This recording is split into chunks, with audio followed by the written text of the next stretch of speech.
آلہ وصحبہ اجمعین۔ اعوذ باللہ من الشیطان الرجیم، بسم اللہ الرحمن الرحیم۔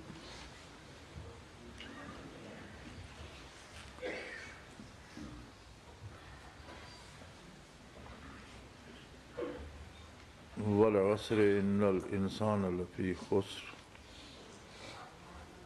الا الذین آمنوا وعملوا الصالحات وتواصوا بالحق وتواصوا بالصبر۔ اللہم سبحانک لا علم لنا الا ما علمتنا انک انت العلیم الحکیم۔ مولایا صلی وسلم دائما ابدا علی حبیبک من زانت بہ السرور۔ ارشاد باری تعالی ہے کہ زمانہ اس بات کا گواہ ہے، گردش دوران اس بات کی شاہد ہے کہ انسان سراسر خسارے میں ہے۔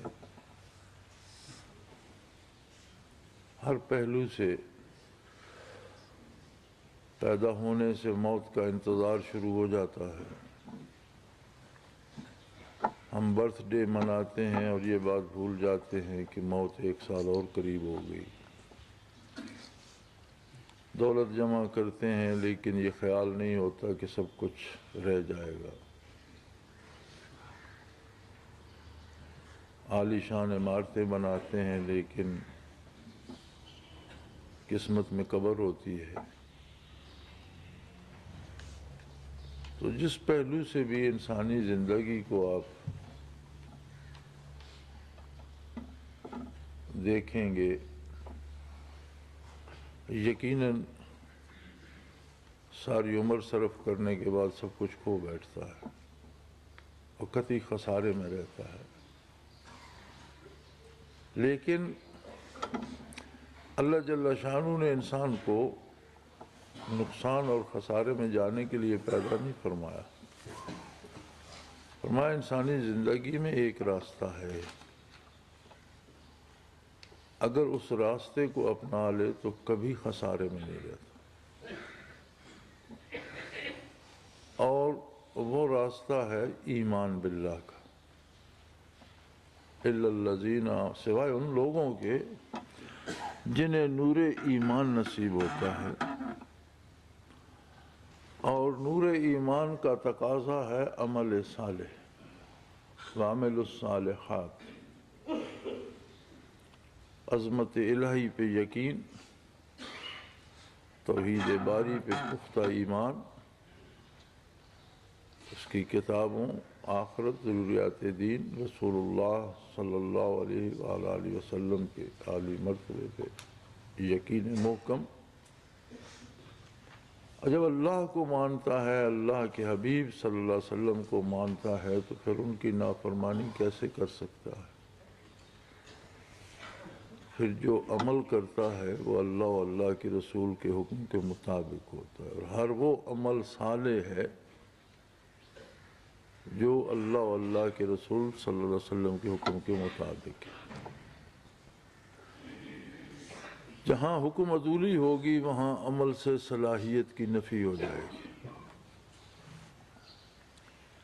پھر ایک بات جس کو وہ یقینی حق سمجھتا ہے، سچی کھری بات سمجھتا ہے، اس کے بیان اور اظہار سے اسے کوئی نہیں روک سکتا۔ تواصوا بالحق، حق کا اظہار کرتا ہے، حق کو پھیلاتا ہے۔ کسی جگہ ایک واقعہ ہوتا ہے، آپ اس کے چشمدید گواہ ہیں، آپ کو اس واقعہ کو بیان کرنے سے کوئی نہیں روک سکتا۔ آپ کو کوئی مانے نہ مانے، آپ کو یقین ہے، آپ نے اپنی آنکھوں سے دیکھا ہے، آپ کہتے ہیں نہیں ایسا نہیں، ایسا ہوا ہے۔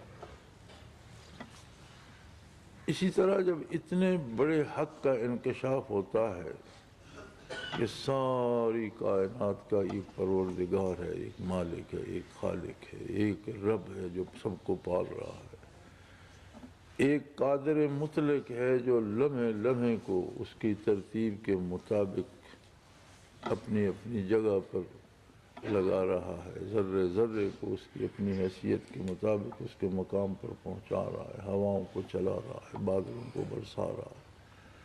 اس پوری کارگہ حیات کا ایک واحد مالک ہے۔ اب جب آپ کو یہ یقین محکم ہے تو کیسے ممکن ہے کہ آپ اس کا اظہار نہیں کریں گے؟ اتنی بڑی بات کیسے چھپائیں گے آپ؟ جب یہ یقین ہے کہ آقا نامدار صلی اللہ تعالی علیہ وآلہ وسلم اللہ کے آخری اور سب سے اعلیٰ، سب سے بلند، سب سے عظیم رسول ہیں، بعثت سے لے کر ابد آباد آپ ہی کی رسالت ہے، آپ ہی کی نبوت کا ڈنکا بج رہا ہے چار دام عالم میں، زمینوں میں، آسمانوں میں، کائنات میں، آپ ہی کی نبوت جاری و ساری ہے، آپ ہی سارے جہانوں کے لیے رحمت الہی ہیں۔ اتنا بڑا سچ ہے کہ جسے یقین حاصل ہو گیا وہ اسے چھپا نہیں سکتا، وہ اس کا اظہار کرے گا۔ لیکن یہ ضروری نہیں کہ سب کو یہ یقین حاصل ہو۔ اب جو خسارے میں جا رہے ہیں، جنہیں نور ایمان ہی نصیب نہیں ہوا، ان کی کوتاہیوں، ان کی غلطیوں، ان کے برے اعمال نے انہیں واپسی کے قابل بھی نہیں چھوڑا، تو وہ چاہیں گے کہ یہ جو حق کا اظہار ہے اس میں تو ہماری توہین ہے، ہم تو گمراہ ثابت ہو رہے ہیں۔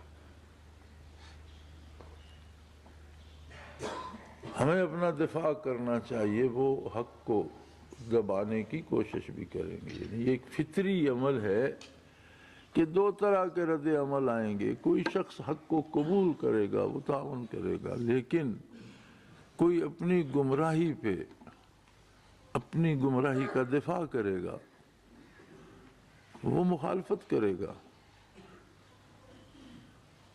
اب اس مخالفت یا اس کی بات کو دیکھ کر بددل ہو کر کام چھوڑ دینا بھی ایمان کی کمزوری ہے۔ وہاں اللہ کریم فرماتے ہیں وہاں وہ لوگ برداشت کرتے ہیں، صبر کرتے ہیں، لوگوں کی باتیں سنتے ہیں، نقصان اٹھاتے ہیں، لیکن اللہ کی راہ میں جو نقصان اٹھایا جاتا ہے وہ نقصان نہیں ہے، قربانی ہے اس کی راہ میں، اس کا اپنا ایک اجر ہے۔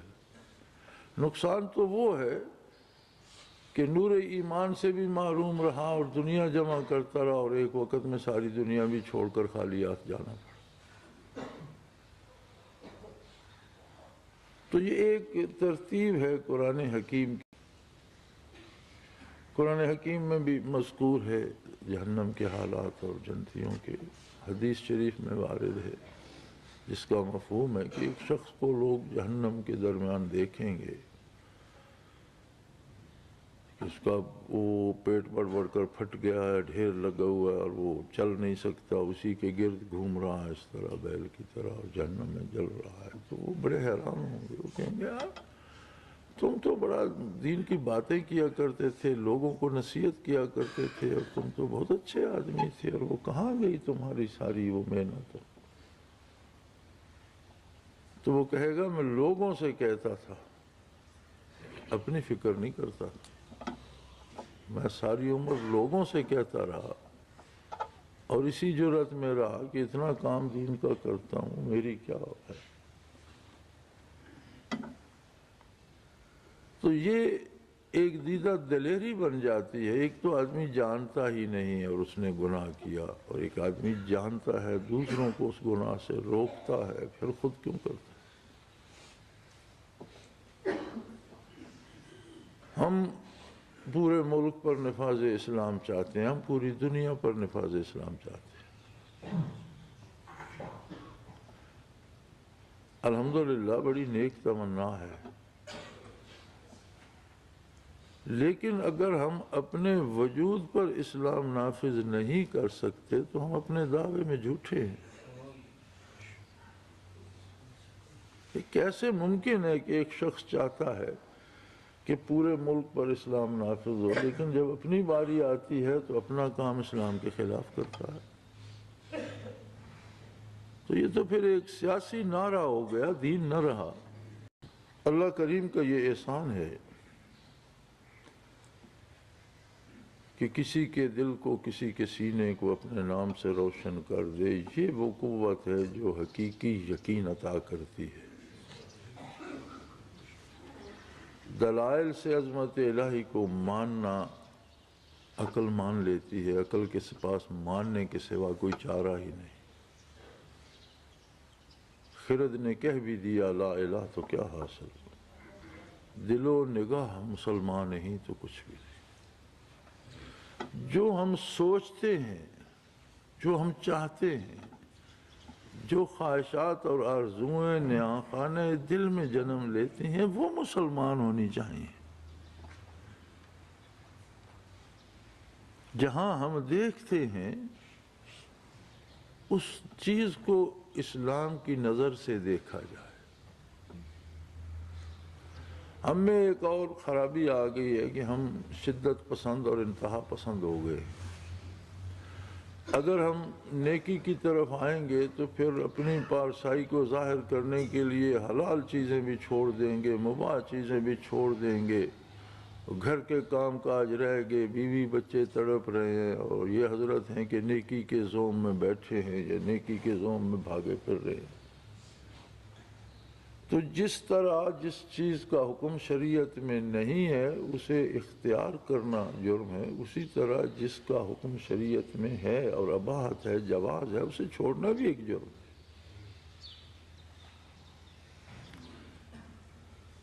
جہاں اللہ کریم کی طرف سے رخصت ہے ان اللہ کی رخصتوں کو بھی اہمیت دینی چاہیے، کیونکہ انسان بہت کمزور ہے اور وہ یہ نہیں کہہ سکتا جی میں رخصت کا فائدہ نہیں اٹھا۔ کیوں نہیں اٹھاتا؟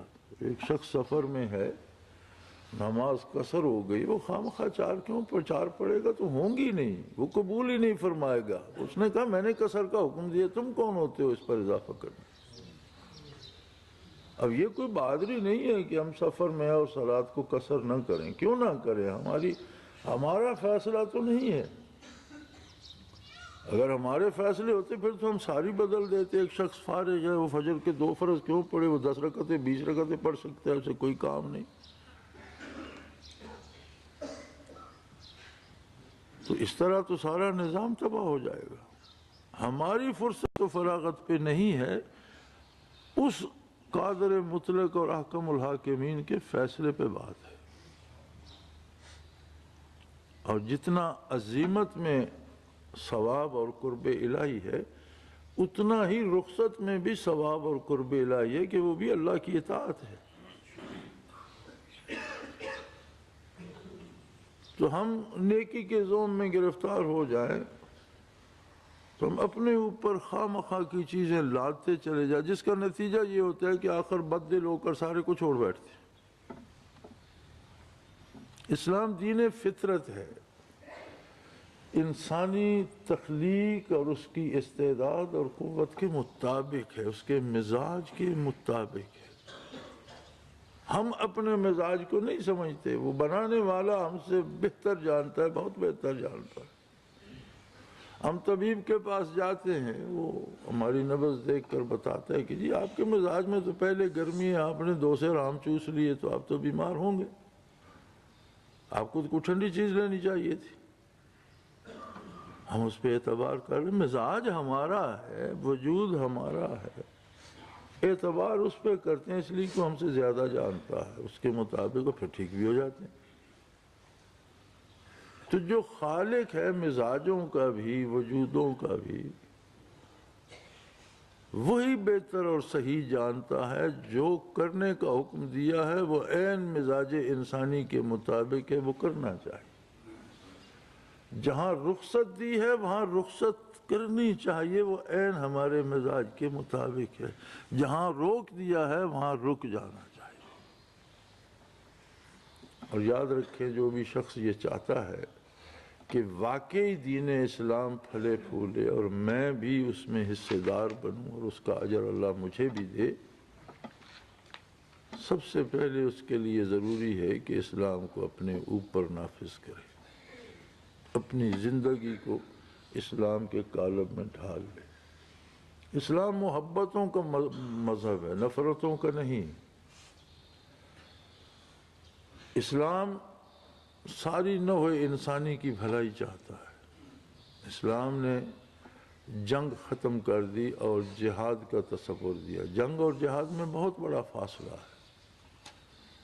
جنگ ہوتی ہے دشمن کو تباہ کرنے کے لیے، اس کے وسائل تہس نہس کرنے کے لیے، اس کی آزادی ختم کرنے کے لیے، اسے غلام بنانے کے لیے، اسے ملیا میٹ کرنے کے لیے جنگ ہوتی ہے۔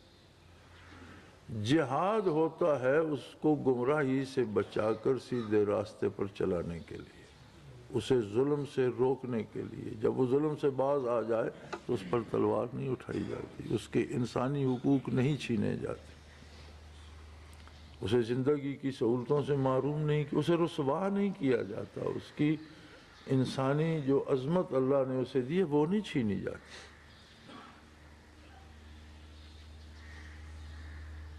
تو جہاد کے نام پر بھی تباہی پھیلانا یہ تو بڑی عجیب سی بات ہے کہ ہم نام جہاد کا لیں اور دوسروں کی تباہی کا سبب بنیں، بازاروں میں بم چلاتے پھریں، عبادت گاہوں میں گولیاں برساتے پھریں، راستہ چلتے لوگوں کو گولی مار، کون سا جہاد ہے یہ؟ اور آخر اس کا حاصل کیا ہے؟ جہاد کا حاصل تو یہ تھا، نبی کریم صلی اللہ علیہ وسلم نے جہاد فرمایا، صحابہ کرام نے جہاد فرمایا، اور آج تک امت مسلمہ میں ہر مسلمان جسے اللہ نے توفیق دی وہ جہاد کر رہا ہے۔ ہر شخص کی اپنی حیثیت کے مطابق جہاد ہے۔ سلطان کا جہاد اگر لشکر کشی ہے، ایک عام آدمی کا جہاد نیکی کی تبلیغ اور نیک ارادے بھی ہیں۔ ایک کچھ بھی نہیں کر سکتا، سوچتا تو نیکی ہے، یہ بھی جہاد ہے اس کا۔ لیکن اسلام نے کبھی کسی کو تیس نیس کرنے کے لیے جنگ مسلط نہیں کی۔ نبی کریم صلی اللہ علیہ وسلم نے فرمایا جو سامنے سے تلوار نہ اٹھائے اس پر تلوار نہ اٹھائی جائے۔ اب وہ کافر ہے لیکن اس نے تلوار نہیں، اس پہ تلوار نہیں اٹھائی۔ بتوں کو پوج رہا ہے، فرمایا کسی کے معبد، کسی کے عبادت خانے میں مداخلت مت کرو، جو لوگ عبادت خانے میں انہیں اس کی اجازت ہے۔ کسی کمزور پر، بوڑھے پر، عورت پر، بچے پر ہاتھ نہ اٹھاؤ، لوگوں کی فصلیں مت جلاؤ، لوگوں کے درخت مت کاٹو۔ انہوں نے تباہ کرنا مقصد نہیں ہے۔ جنگیں جو ہوتی ہیں، جنگ کا اصول ہوتا ہے کہ پہلے دشمن کے ذرائع جو ہے وہ ختم کرو، اس کی فصلوں کو آگ لگا دو، اس کے پانی میں زہر ملا دو، اس کی زندگی وسائل قطع کرو، خود ہتھیار ڈال دے گا۔ جنگ شروع ہی اس طرح سے ہوتی ہے۔ جہاد حفاظت کرتا ہے ان وسائل کے اور اس آدمی کو برائی سے روکنا چاہتا ہے۔ تو اگر ہم کسی کو اپنی ذات سے نیچا دکھانے کے لیے کرتے ہیں کہ فلاں کو نیچا دکھاؤں، تو یہ تو جہاد نہیں ہے۔ کوئی بھی کام جو ہم کسی کو اپنے سے کمتر ظاہر کرنے کے لیے کرتے ہیں وہ تو جہاد نہیں ہے۔ ہاں یہ جہاد ہے کہ اس کی محبت میں کہ یہ بھی اللہ کا بندہ ہے، اللہ کی مخلوق ہے، اچھا ہے کفر سے، اگر کفر سے نہیں بچتا تو ظلم سے تو بچ جائے، دوسروں کے حقوق میں مداخلت تو نہ کرے، اپنے مذہب کو اپنے تک محدود رکھے، دوسروں کے حقوق تو نہ چھینے۔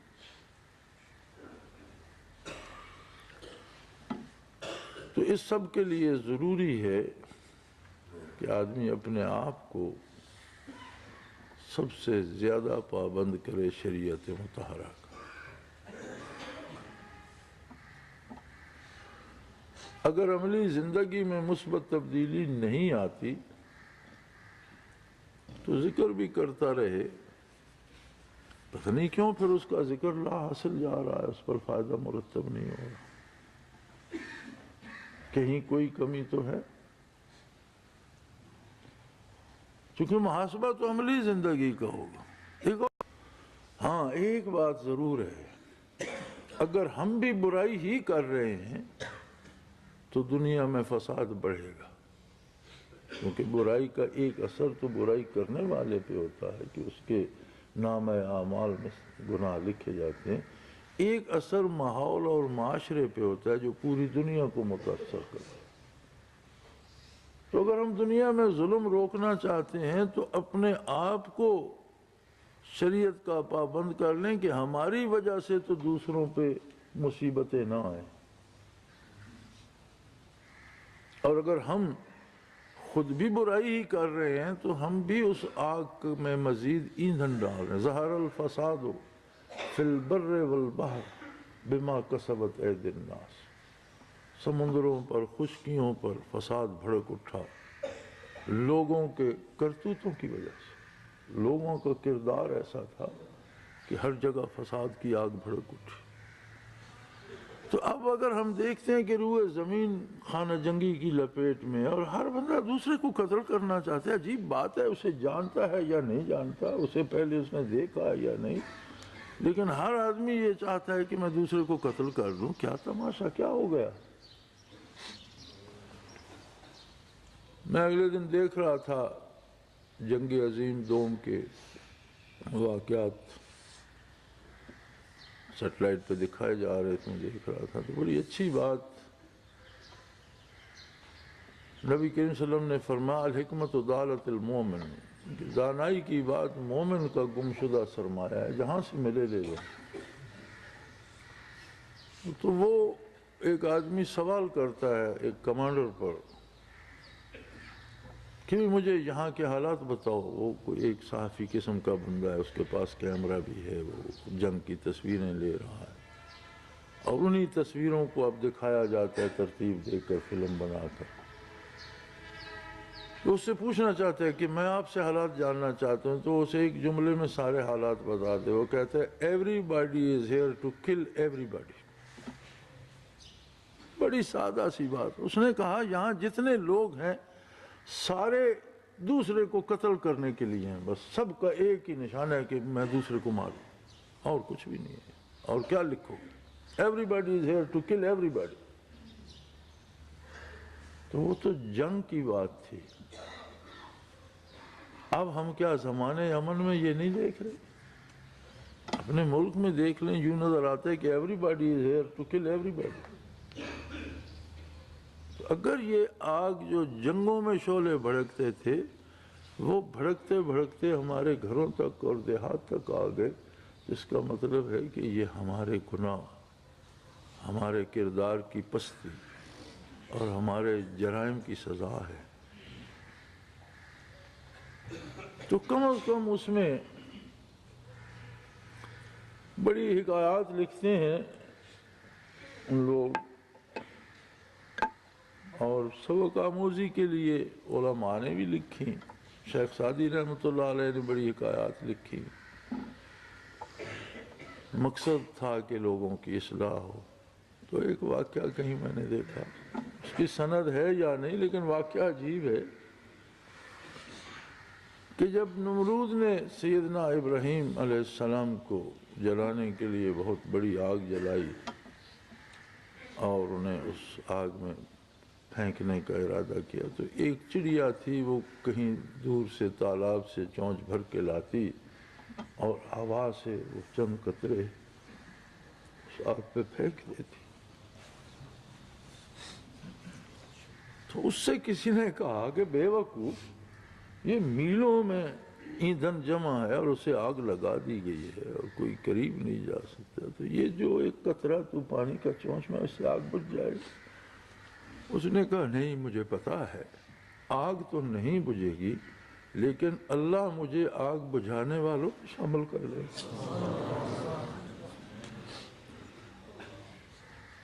میرا شمار ان میں ہو جائے گا جو اسے بجھانے کی کوشش کرتے رہے۔ تو ہمارے بس میں نہیں ہے کہ ہم ملک پہ فوراً نافذ کر دیں، ہمارے بس میں نہیں ہے کہ ہم دنیا پہ لاگو کر دیں،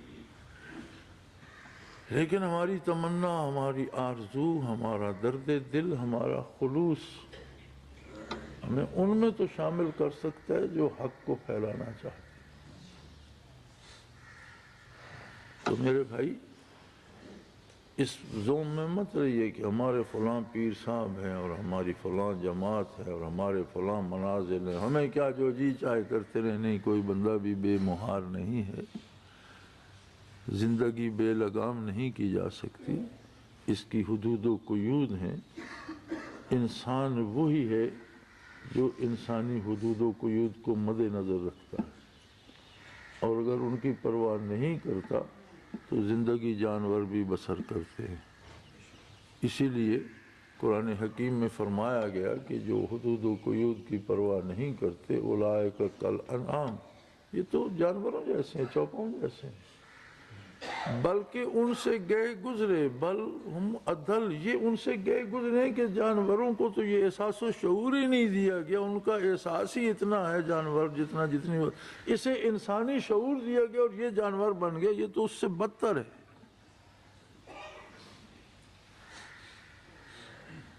تو میرے بھائی،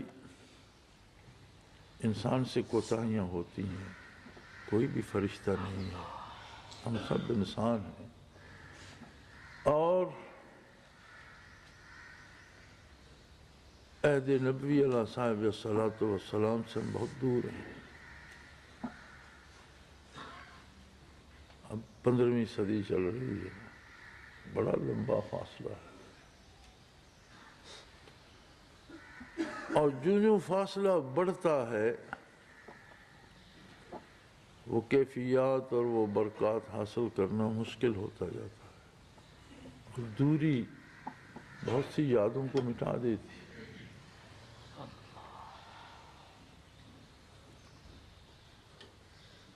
لیکن زندگی کا بغیر ان کیفیات و برکات کے کوئی مقصد بھی نہیں رہ جاتا، اور اگر کوئی اتنی دوری سے ان برکات کو پانے کے لیے محنت کرتا ہے، وقت صرف کرتا ہے، تو یہ اللہ کی عطا ہے اس پر، یہ اللہ کا احسان ہے اس پر۔ اور نبی کریم صلی اللہ علیہ وسلم کی بشارت موجود ہے کہ آخری زمانے میں بھی ایسے لوگ ہوں گے جو بے حساب جنت میں داخل ہوں گے۔ اصحاب بدر کو فرمایا کہ ان کا حساب کتاب ہو چکا، یہ سارے جنتی ہیں، بلا حساب جنت میں داخل۔ عشرہ مبشرہ کو فرمایا بلا حساب جنت میں داخل ہوں گے۔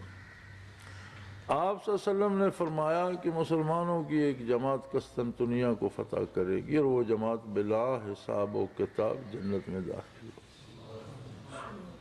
آپ صلی اللہ علیہ وسلم نے فرمایا کہ آخر زمانے میں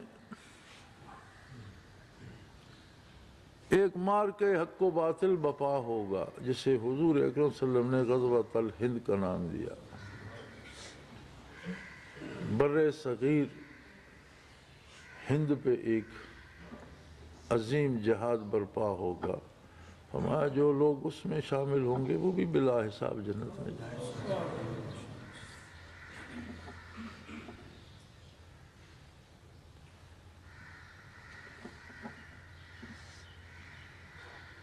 تو کوشش یہ کی جائے کہ اللہ ہمیں ان میں داخل کرے جو بلا حساب جنت میں جائیں گے۔ یہ حساب کتاب تو بڑا مشکل کام، حساب کتاب تو جہاں ہم کام کرتے ہیں وہاں ایک دن کا حساب دینا پڑ جائے مصیبت پڑ جاتی۔ بندوں کے سامنے جواب دہی سے ہم عاجز آ جاتے ہیں، اللہ کے سامنے کون جواب دہی کرے؟ اس ہجوم، اس بھیڑ میں گھسنا چاہیے جن کا حساب نہیں ہوگا، اور جو اللہ کے لیے نکلتا ہے، خواہ پہلے قدم پہ موت آ جائے، اللہ اسے انہیں میں شمار کرتا ہے، اور اس کا اجر اللہ پہ ہے۔ جو لوگ اس ارادے سے جیتے ہیں اور اس تمنا میں جیتے ہیں اور اس تیاری میں رہتے ہیں، موت آ بھی جائے تو ان کو تو اس کا اجر ملے گا۔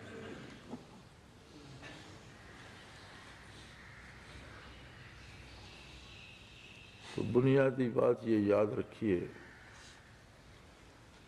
کہ خود پر اسلام کو نافذ کیجئے، حلال کھائیے، حلال کمائیے، اچھا کھاؤ لیکن حلال کھاؤ، اچھا پہنو، حلال کھاؤ، دوسروں کے حقوق کی حفاظت کرو، اپنے حقوق حاصل کرو، مت چھوڑو۔ لیکن اگر اپنا حق چھوڑ بھی دو تو اجر ملے گا۔ اختیار ہے بندے کو کہ اپنا حق کسی کو معاف کر، لیکن دوسرے کا حق روک نہیں سکتا۔ اللہ کی مخلوق سے محبت کرو اس لیے کہ وہ اللہ کی مخلوق ہے۔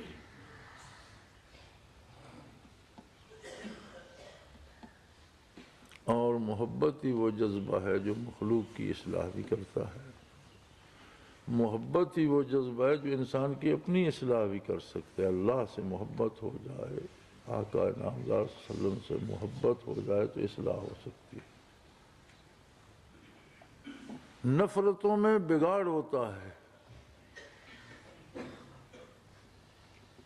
اللہ نے آپ کو بہت احسان فرمایا کہ آپ کو ذکر کی توفیق بخشی، آپ کو فرصت عطا فرمائی، آپ کو کیفیات عطا فرمائی، ایسے لوگ مہیا کر دیے جن کے پاس بیٹھنے سے اللہ کی یاد آتی ہے۔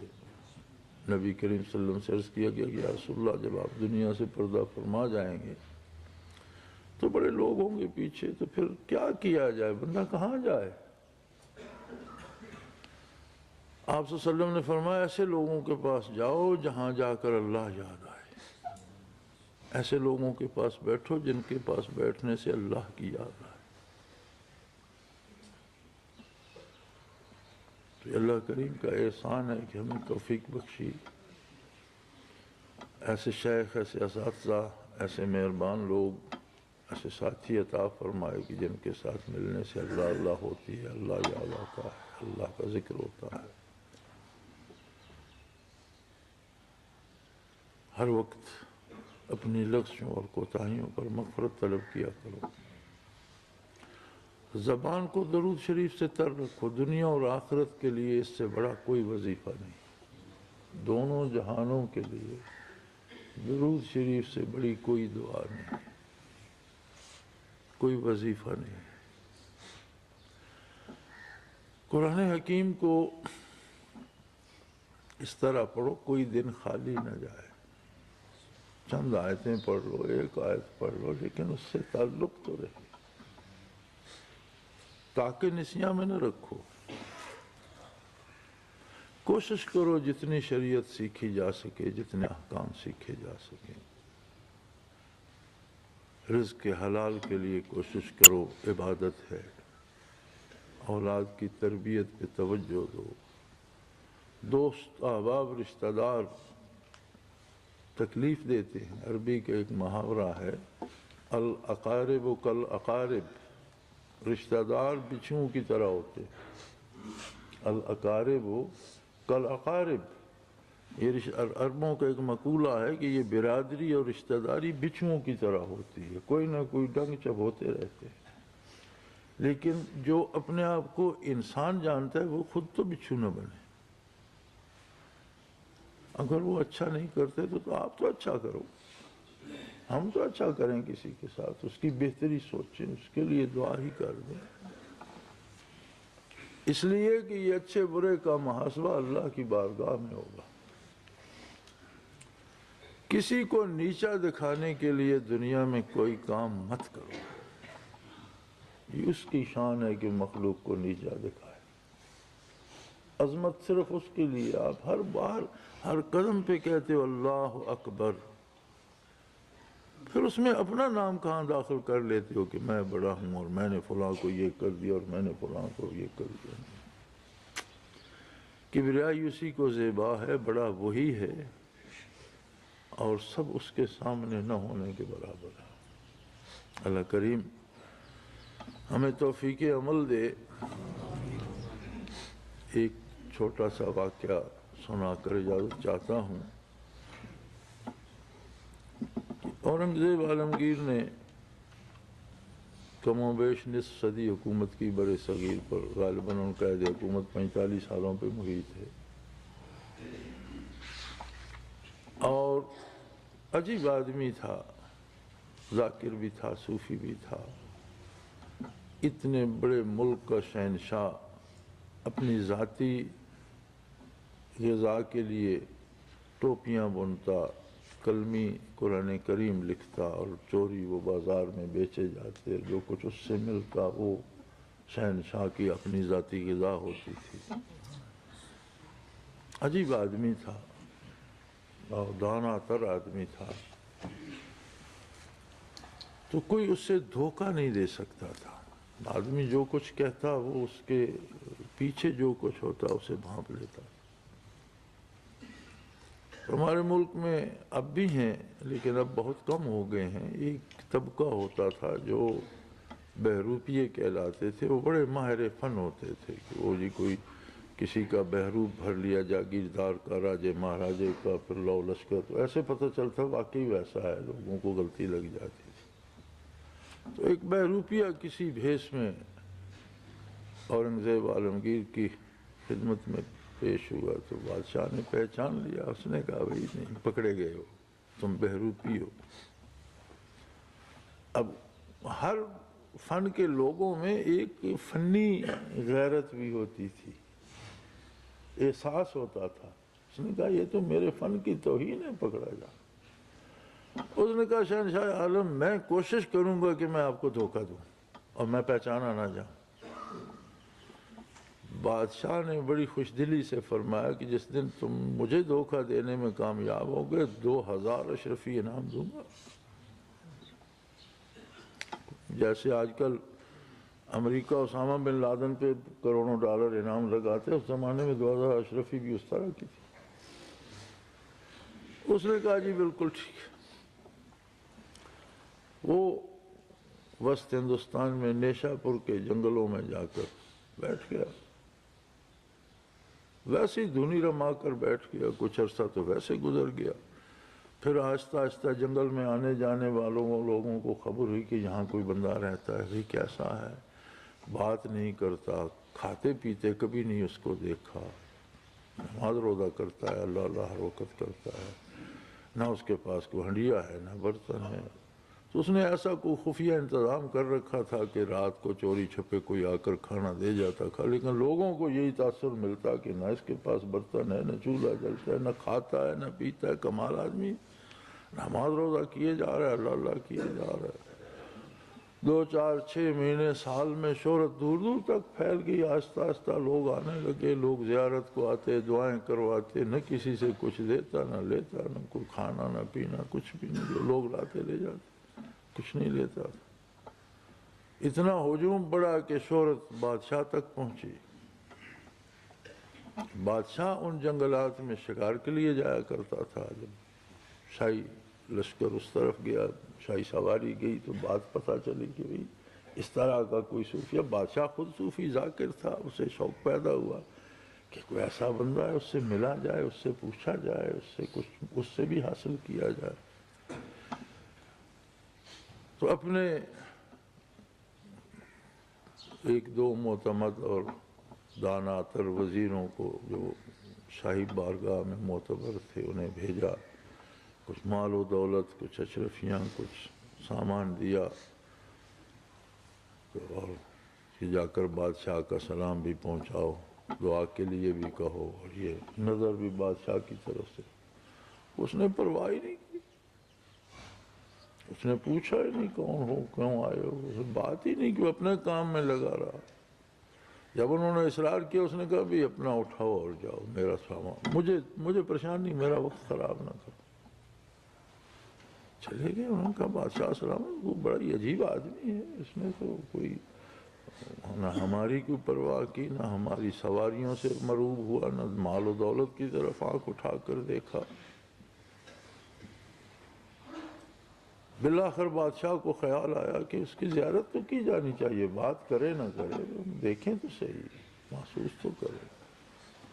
بادشاہ خود تشریف لے گئے، اس نے کوئی پرواہ نہیں کی۔ آخر تھوڑی دیر بیٹھے، دیکھا سنا، پھر واپس بادشاہ جب واپس چلا تو اس نے پیچھے سے آواز دی، شہنشاہ عالم میں تو وہ بہروپیہ ہوں، میری 2000 اشرفی دیتے جائیے۔ آپ نہیں پہچان سکے، میں نے آپ کو ہرا دیا۔ بادشاہ حیران ہو گیا، اس نے کہا واقعی تو نے مجھے ہرا دیا، لیکن مجھے ایک بات بتا کہ 2000 اشرفی کا تو مطالبہ کر رہا ہے، لیکن یہ تو 8-10 ہزار اشرفیوں کا سامان اور نقد اور سونا جواہرات لے کر آئے تھے، جو وفد میں نے بھیجا تھا، تو یہ اشرفیاں چاہیے تھی، تو ان سے کیوں نہیں لینی؟ تیری پیری کا بھرم بھی قائم رہتا، دولت بھی تجھے مل جاتی، لوگ بھی، اب تو نے بتا دیا کہ تو ایک بہروپی، اب تو لوگ بھی منتشر ہو جائیں گے، تجھے کو پوچھے گا۔ اس نے کہا شہنشاہ عالم یہ تو آپ کا وعدہ تھا کہ 2000 اشرفی دیں گے، لیکن میں نے نیک لوگوں کا بہروپ بھرا ہوا تھا، وہ دولت اس لیے نہیں لی کہ ان کو بدنام کرنے کا سبب نہ بنوں۔ مجھے اس بات سے حیا آ گئی کہ میں نیک بن کر بیٹھا ہوں، نیکوں کو بدنام کرنے کا سبب نہ بن جاؤں۔